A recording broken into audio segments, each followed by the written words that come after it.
Jeff Slauson here from 19 News Now at the 19 News Digital Desk with some sad news in the world of Ohio politics. A longtime lawmaker here in the state of Ohio, Kirk Schuring, has died at the age of 72. Schuring was the second longest Ohio politician still working in Ohio politics. He had spells in the Ohio Senate, in the Ohio House. He ran for a House of Representatives U.S. congressional seat in the mid-2010s. After not getting that seat, returned to Ohio politics and continued his career there. At 72 years old, he passed away. We were informed of that earlier today. Now, a lot of different lawmakers from around the state have shared their well wishes on this, but Schuring was a mainstay in Columbus over the last 30 years or so. I mean, this was a guy that had a piece in a lot of things that have been progressively done over the last couple of years that people are particularly interested in. Think sports gambling. He had a major part in that.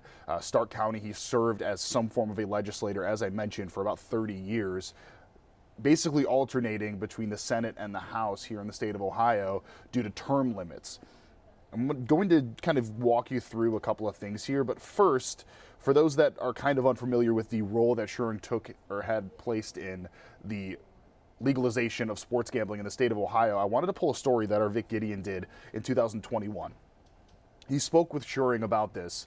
Schuring was a Republican, but often agreed with Democrats on a lot of different issues, has been applauded by many for his ability to reach over the aisle. Obviously, now that he has passed away, many bringing up familiar things about him, that he was incredibly encouraging for a lot of laws, and yeah, not afraid to go against party if needed. This, again, is the story that Vic Gideon did in 2021, interviewing Kirk Schuring about this and about the potential for legalization of sports gambling and why it was so important.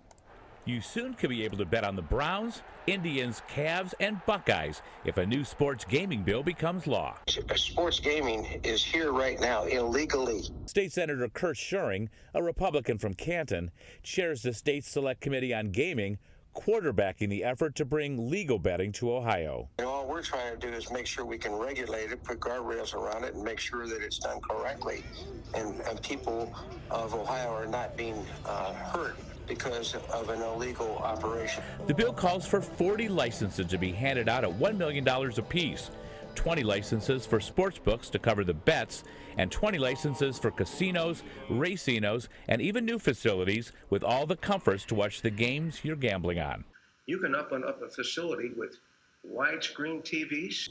And people come in and enjoy a venue that is special, spectacular. Places like Progressive Field could host sports betting, but new venues will have to show a benefit for everyone. We're going to say in the bill that one of the criteria for being awarded one of these licenses is that you have to show economic development. Of course, the state wants to cash in on the action. There will be a 10% tax on transactions, some money going to help with gambling addiction, and Schuring wants the game to end with the bill done by the end of June, betting on sports gaming to start January 1st. Vic Gideon, 19 News. And the well wishes for former Senator Schuring rolling in here. This is Governor Mike DeWine saying, in honor of the life and service of State Senator Kirk Schuring, I hereby proclaim by the authority vested in me as the governor of the state of Ohio, by the Ohio Constitution and laws of the United States of America, that the flags of the United States and state of Ohio shall be flown at half-staff upon all public buildings and grounds throughout Stark County and at the Ohio State House. All other public buildings and grounds throughout the state may fly the flags at half-staff at their discretion. Again, a mainstay Schuring was in Stark County, so very much so makes sense. The Ohio State Senate GOP, where Schuring had multiple spells as a senator here in the state, mourning the death of the distinguished colleague and friend. They also had a full statement available as well. John Husted, Lieutenant Governor, posting this. Tina, that's his wife, and I want to offer our condolences to the family of Kirk Schuring. Kirk loved Canton and was deeply committed to representing Stark County. People across the state turned to him to lead and pass legislation. I always enjoyed working with him, and he will be missed. And the last one I want to poke here is Secretary of State Frank LaRose, sending his deep condolences to the family of Senator Kirk Schuring. He said that he had the honor of serving with him as a legislator. He was dedicated to Ohio, a profound sense of unity and patriotism, saying this is a tough day for Ohio. I will say also, from a just journalistic standpoint, It is very rare that you have a politician that is thought of as highly as Schuring was from both sides of the aisle. Very rarely do politicians get along in a very strong facet for as many years as he served, and that is absolutely a testament to who he was, obviously the man that he is, and the lasting impact that he's going to leave.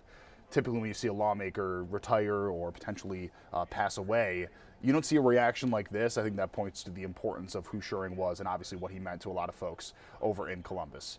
Much more on this story and many other stories of the day, of course, here on 19 News. For now, I'm Jeff Slauson with 19 News. Have a great day and a great night. Tune in to all of our coverage over on cleveland19.com for more. 19 News, now streaming on Samsung Smart TV. Search for channel 1035.